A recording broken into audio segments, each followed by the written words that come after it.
I'm John Shumway outside the Woods Run Duquesne Light Center. This is the hub. This is the place where they are monitoring everyone who's without power, where all their crews are, and it's from here that they dispatch the different crews to where they need to go to get the power back on.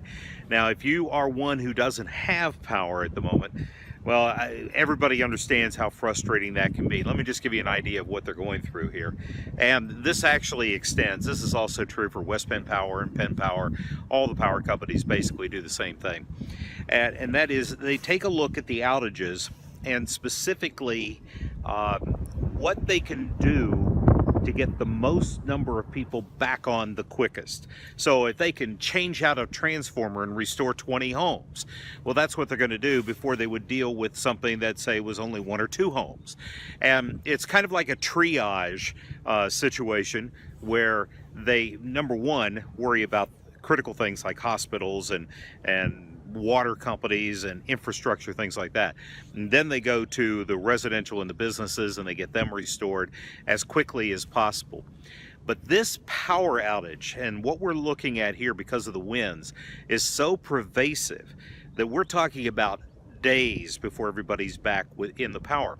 And part of the problem is that the wind has continued to gust into late this afternoon. We were still seeing gusts high enough. You can see the flag up behind me. The wind was gusting high enough that it was unsafe for them to put the bucket trucks up. And that's critical, obviously, to restoring power. You first have to remove the trees that have all fallen, get them off the power lines, then restore the power lines, and then get them back up on the poles and re-energize them. And it's a slow process, and it is a dangerous process, to say the least. And when you can't put the buckets up in the air because of the wind gust, that further exacerbates the problem. So we are looking at a situation where by this evening they're hoping to be able to start putting those buckets up. Maybe even as we speak, they're starting to get into that a little bit because the winds have died down a bit. But even as I'm standing out here in Woods Run, we're still getting some really heavy gusts of wind that are coming through.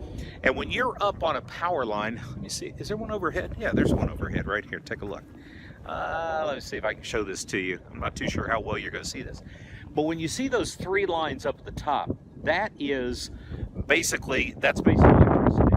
You've got positive, negative ground. And they are not that far apart. Now put a bucket up there working on a pole in that area, and the distance between those lines is not that much.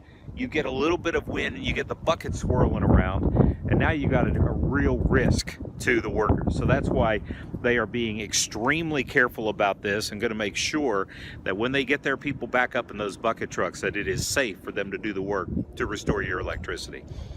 Bottom line, how long is it going to be before your power comes back on? Well, it all depends on your circumstance. If you are the victim of a tree that took out the feeder line to your house, I hate to tell you this, but you're probably going to be the last one on the list or close to it, because the individual homes are the last things they get to. And this is spread out all over Western Pennsylvania. So patience is going to be a virtue. We're hearing Wednesday, Thursday, possibly, maybe later even in the week. So just hang in there. We'll have more for you coming up tonight on KDKA-TV News at 5 and 6 o'clock. We're talking to the utility companies. Hopefully before 6 o'clock, we'll have some more optimistic news for you. But at this point, it looks like it's going to be a long week. Hang in there. We'll see you on KDKA-TV.